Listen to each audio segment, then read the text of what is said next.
Hello and welcome back to yet another episode of the FPL Frauds podcast. My name is FPL Train and I will be the only one doing the Game Week 2 preview today, as all the other hosts are unfortunately unavailable. So without further ado, let's get right into today's preview. So we're going to start with how our teams did in Game Week 1, and as the title suggests, it really was a tale of two halves. Let's start with my team first. I scored 54 points, which got me a Game Week rank of 4.5 million. So in terms of the general player base, an alright Game Week, but I feel like, yeah, it's one of those Game Weeks that it was pretty much up in the air. Quite a lot of players didn't really return as much as we'd hoped for, like Palmer, Bruno Fernandes, Watkins, Joao Pedro and Ndiaye. Although we do have some good returns here and there, Reinders was pretty impressive. Managed to get a goal and assist, I believe. Salah captain as well. Got that last minute goal in added time. So that was pretty lucky. And it got me a 16 pointer. And my differential, Marco Correa, got 8 points. Well, it should have been 9, but they changed the bonus literally the day after the game happened. So instead of 55 points, I'm now on 54 points, which is sad. The Nottingham Forest defenders almost worked, but I think it was Sangare who conceded a penalty in the second half, which wiped the clean sheet, which is really unfortunate. And Nico Williams getting a yellow card, that was also unfortunate as well. And funnily enough, a lot of the FPL community have said that Ola Aina, the right back for Forest, is an avoid because he's not that good for defensive contributions. Yet he was the only one in the Forest defense who managed to get the hit the defensive contributions threshold. So that resulted in, well, a 4-pointer for him and a 1-pointer for Nico Williams, which was what most people had. That's sad as well. And I've left the 6-pointer Chris Richards on the bench. Though, to be fair, not many of us expected Crystal Palace to keep a clean sheet against Chelsea. So, that's something to note looking forward. And I think it was Lacroix who got the defensive contribution points. But Richards is a pretty safe 4.5 million pick. Regular starter for Crystal Palace. They do play in Europe though, and I think their first game, which is the Conference League playoffs, will take place as of recording tonight at 8 PM. So we'll see how that goes and if it affects any of our transfer plans. In regards to FPL Wee's team, his team was pretty much similar to, one of the FPL YouTubers. And he went with a Murillo, Diaz, Pedro Porro backline. Funnily enough, Pedro Porro was one of the players that I wanted to get in for the set-piece factor, though I didn't have the funds. And I already have a premium defender in Marco Correa anyways. So that shouldn't... now I'm not really too concerned about Porro, especially because... he has Manchester City at home. No, not Manchester City at home. Manchester City away in Game Week 2. So that's a bit of a concern. Surprise result was that Sunderland managed to beat West Ham 3-0. So that's 1 point taken away from West Ham defenders such as Diaz and Wan-Bissaka. Because Sunderland scored 2 goals. Yeah, so for West Ham assets, it's probably not looking very good right now. But the midfield and the forwards are the same as mine, so I won't go into too much detail with those. Though Robert Sanchez, popular keeper, managed to sneak in an extra bonus point in the meantime. So instead of 53 points, FPL Wii scores 54. So now me and FPL Wii basically have the same number of points for the first game week. which, I mean, considering how variable our defences were, it's a bit of a surprise, really. Interestingly, I didn't touch upon this. Mark Guiu didn't play a single minute against West Ham. So if you're considering bench boosting Game Week 2, honestly, I'd just hold off for now. But we'll get onto that later.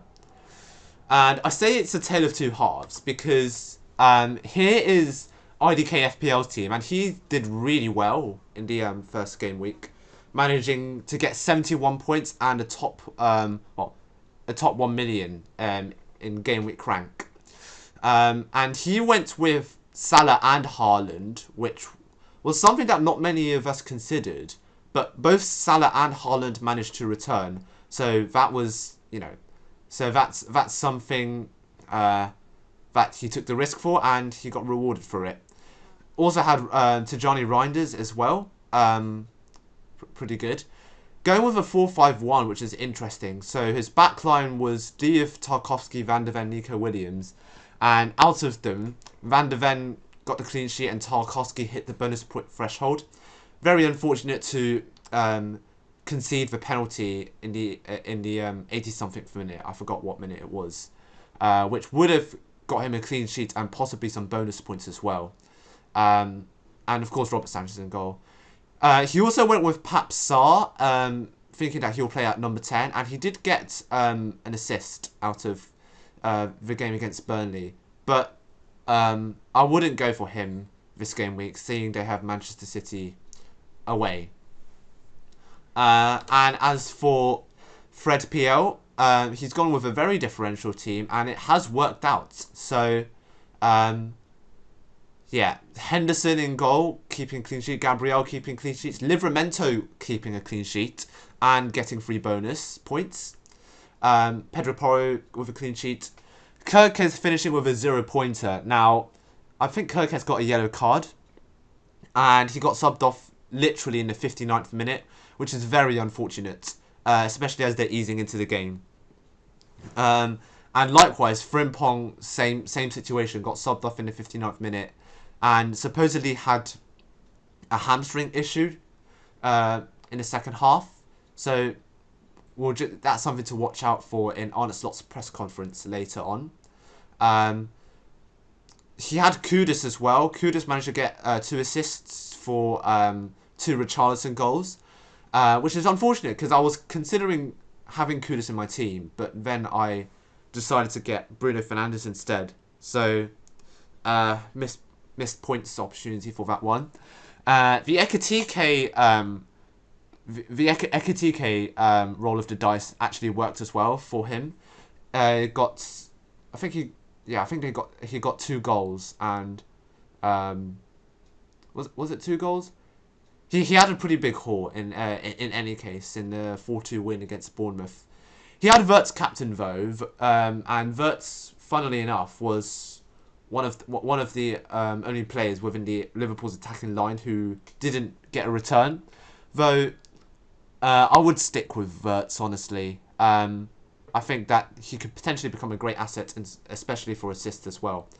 And Saka, having Saka and Palmer in the team, both of them blanked, but we will expect returns to come in soon. And also Bowen as well. Bowen potentially really good for West Ham, but West Ham just aren't that good of a team right now. So that's unfortunate for those who have West Ham assets. And as for the combined FPL Frauds team, we scored 53 points, which was the lowest of the 5, unfortunately. And really, the difference came from Elliot Anderson instead of Tijani Reinders, and also the Tarkowski defensive contributors as well. Could have been a clean sheet and possibly bonus points, as we mentioned. So, seeing as some of us have had pretty bad game weeks, and a lot of people in the FPL community have also had bad game weeks, we're going to move on to what to do if you have a bad game week. And the number 1 point I have is to do not panic. It's just game week 1. it's long season. There's 37 more game weeks to go. Plenty of time to climb up in rank. And yes, the number one worst mistake an FPL player can do is to knee-jerk after a bad game week. And especially when you take unnecessary hits. And I've seen some people trying to move from Salah to Haaland right away and taking hits because of that. That's just unnecessary, honestly. Salah and Haaland are both really good assets, and I'm sure they both will score pretty evenly throughout the season. So we'll get onto my team in a minute, but I would say that if you have Salah, stick with Salah. If you have Haaland, stick with Haaland. There's no point in trying to move to the other if you've already decided what you're trying to do in game week 1. There's no point just trying to throw the game plan out of the window. Is essentially what I'm saying. And yeah, so I think especially if they take unnecessary hits and then they lose more points because the players that they used to own get returns, and then they end up just quitting FPL for the entire season and forget about it for 9 months, which is not something we want to do if you're an FPL player. And the key thing is to remember why you brought certain players in, and especially the fact that they may score big in other game weeks. So, for example, Palmer could have a 3-pointer this week, but then against West Ham, he could get 2 goals and an assist. So, you just never know with FPL players. And chances are that the players that you have already will return in some time, and the players that may have returned in game week 1 but not returned, the players that have returned in game week 1 but you don't have, they might blank in game week 2, 3 and 4. So yeah, essentially don't worry too much if the players blank in game week 1. They will return soon. The players you've picked are likely players that are really good or will be really consistent, and yes, the returns will come. Just keep going at it for the next few game weeks and see how they turn out.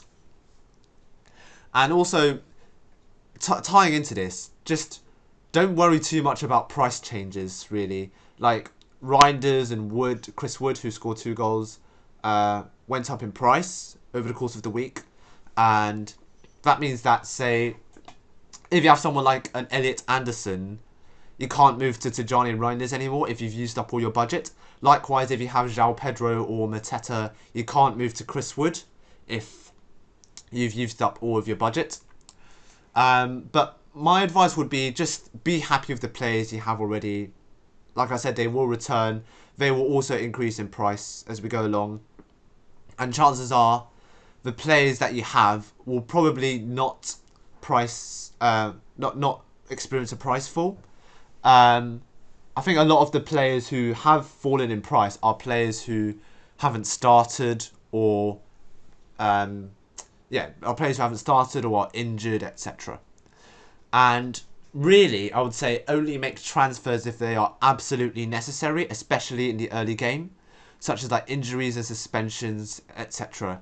As we move on to later game weeks, you might make transfers because of the fixtures, which I totally understand.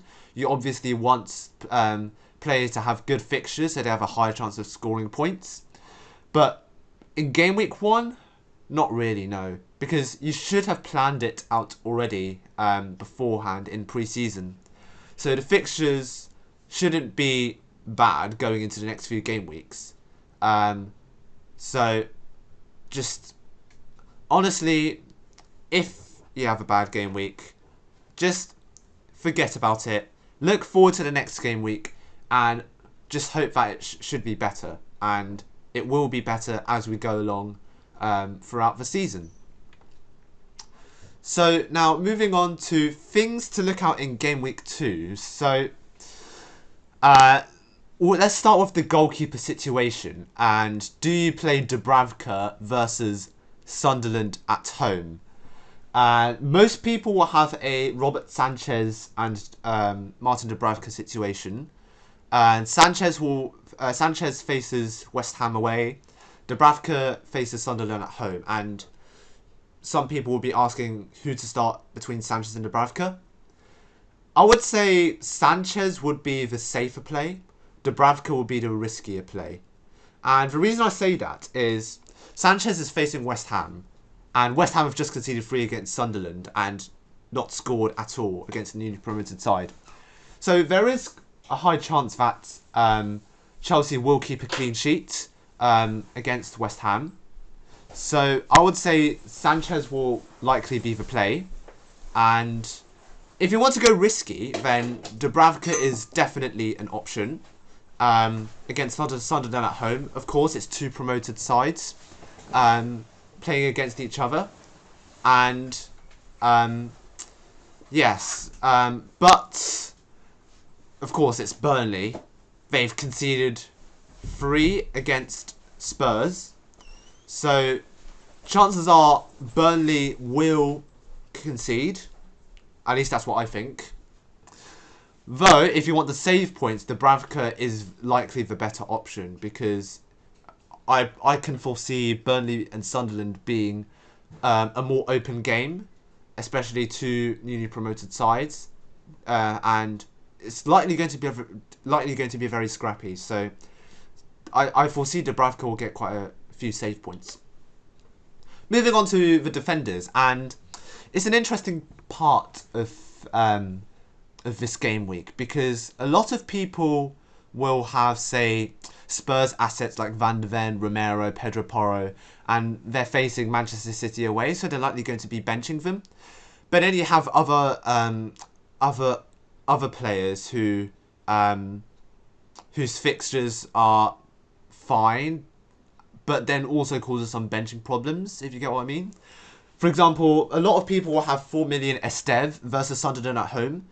And yeah, again, people are considering whether to start Esteve versus Sunderland or perhaps, say, a Nico Williams versus Crystal Palace or a Chris Richards versus Nottingham Forest. And it's a bit of a toss-up at this point. But I guess it's having a look at how confident you are within the players. So, for example, someone might be more confident about Nico Williams getting defensive contributions, especially due to the fact that Crystal Palace are, or can be, quite an attacking side. Or some people will say Esteve will likely be better because he will make more defensive contributions because it's going to be a more open game between Burnley and Sunderland. Overall, it's really up to preference. If you're more concerned about the clean sheets or the defensive contributions, or whether in the case of fullbacks they might get some attacking returns. So it's really about how you feel between players. So, for example, in my case, I've got Cucurella, Nico Williams, and Richards as my 3 defenders. I can start Esteve if I want to, but I'm already starting Dubravka versus Sunderland. So I'm not really confident about the prospect of double Burnley defence, which is why I'm not starting Esteve and starting Chris Richards over Esteve, and benching Van de Ven for obvious reasons. They face Manchester City away. We've also got West Ham defenders who've pretty much flopped in Game Week 1. And they don't really have many good fixtures up ahead. So now owners of West Ham defenders are now put into a tough situation. Would he sell them? Get a better defender, better 4.5 million defender to use, or will you keep the West Ham defenders and play other players ahead of them? And that's quite a lot of questions to do with which defenders to start, which defenders to bench, which defenders to sell. And it really is up to preference if you think that a team will play well in a certain fixture or they will play badly in another fixture. And yeah. Moving on, we've got fixture swings now. So Bournemouth have got probably the hardest fixture out of the way against Liverpool. Likewise, Crystal Palace have probably got the hardest fixture against Chelsea out of the way. And now they have pretty much decent fixtures up ahead now. Bournemouth have Wolves next. Crystal Palace have Nottingham Forest, and then not Nottingham Forest, and then etc. etc. etc. And they have Sunderland and West Ham in game weeks 4 and game weeks 5. So now is possibly the time to consider these players. Some managers would have already included such players within their team, like in my case, Chris Richards already. So it is something to look out for over the course of the next few game weeks. And then when the fixtures swing again is also something you need to look out for, because that's when you'll likely want to use your wild card. We also got injuries and suspensions. So Konza got suspended in game week in game week 1 against Newcastle. He'll only be suspended for game week 2 though. So if you have Konza, would you consider benching him or selling him? I'll be more inclined to bench him if you have players that can cover Konza. Otherwise, I would, if you want to sell him, it will use a transfer. But if you think that's really the best option, considering Aston Villa's, how Aston Villa performed against Newcastle, then you could go for it. But my advice would be just to keep Konza. Aston Villa's fixture run will likely be, Aston Villa's fixture run is very good already as it is, and yeah. We also got Tosin, who missed it out in game week 1, and a Champong played in his place. Now he's back for game week 2, and the question is, will Maresca start Tosin? And I believe he is a cheap way into the Chelsea defence, but it is risky for Chelsea defence, especially. Like you've got Chalobah, who's likely going to start, but he's 5 million. You've got Tosin, as I said. You have Fofana, Wesley Fofana, who likely come in for either Chalobah or whoever's starting at whoever's starting in place of Colwill. And you've also got like the likes of Achampong, Hato. Chelsea have got a really good squad depth, so I'd say Tosin's an avoid for now. And just because the Chelsea defence can, be rotated quite heavily. And quite a recent one, Havertz has recently suffered a knee injury, so that could suggest Gyökeres's minutes could be better. They've got Leeds in game week 2, though there is a concern if actually, what am I saying? There's not really a concern. I'm pretty confident Gyökeres will start, and his minutes will be a lot better than they were in game week 1, where he only played up to 59. But you've also got to consider other factors, such as possibly Marino or Trossard starting at centre forward. That could be an option. And speaking of Arsenal, you have new transfer rumours, and as of right now, Eberechi Eze is likely going to be transferred to Arsenal within the next few days. So at 7.5 million, will he be an asset in Arsenal? Maybe. Will he start regularly for Arsenal? Now that I'm not sure. He could start left wing, but I don't think he'd start over. I don't think he'd 100% start over the likes of Odegaard or Rice. But we'll have to see how Arteta lines up with the with his Arsenal squad, especially within game week 3 when they face Liverpool. So Arteta will likely want to put out the strongest squad available. That is, though, in the likelihood that Eze does go to Arsenal, which I'm 90% sure he will. You've also got Douglas Luiz, recently signed for Nottingham Forest, so that might call into question Elliot Anderson's minutes, perhaps. I do think Elliot Anderson will start quite a lot of the games, and chances are it will be a Douglas Luiz, Elliot Anderson double pivot pairing. But it's just something to consider, seeing as now that Nottingham Forest has quite a lot of rotation in midfield. That's an option. You have Okafor from AC Milan, who's signed for Leeds, I believe. So now they have Pirot, Mecha, who scored the penalty in game week 1, and you have Okafor. So now there's quite a lot of depth in Leeds centre forward positions. So I'd say Leeds Leeds forwards options are now in a void. You've also got Callum Wendo signing for Nottingham Forest, potential competition for Chris Wood. And we could see a reduction in Chris Wood's minutes as we go along throughout the season, as Nottingham Forest tries to develop this young striker. He's only 23, whereas Chris Wood is in his 30s now. So, as Chris Wood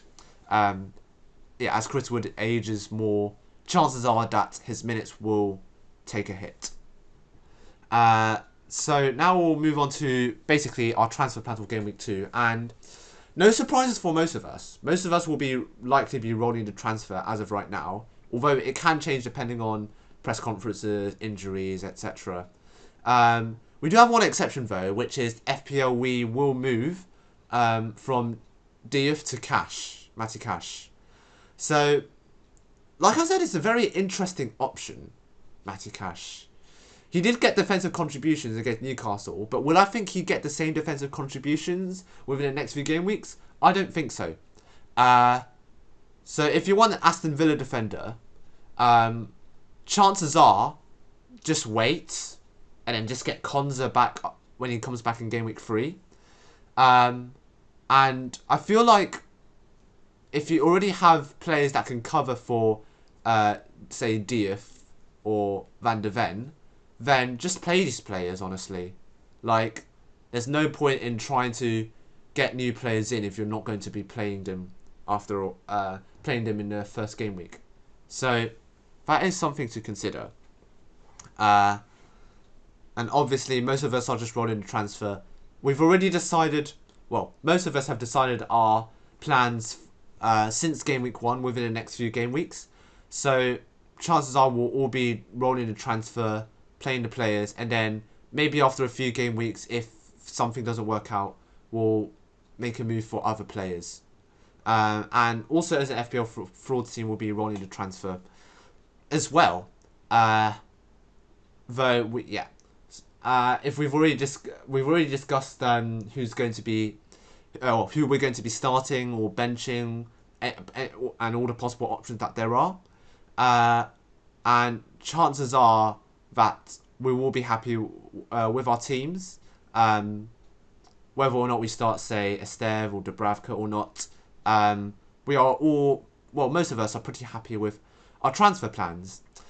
So I apologise if this is a shorter video this game week, just simply because it's just me today and can't really go into too much depth. Though we do hope to see you in the next game week 3, where things should be more interesting, especially after having 2 game weeks within the bag. And, well, all we can say is good luck for game week 2. Don't forget the deadline is this Friday, once again, in the evening, where West Ham play Chelsea. And, yes, we shall see you then. And don't forget to like and subscribe. And, yeah, see you in the next episode.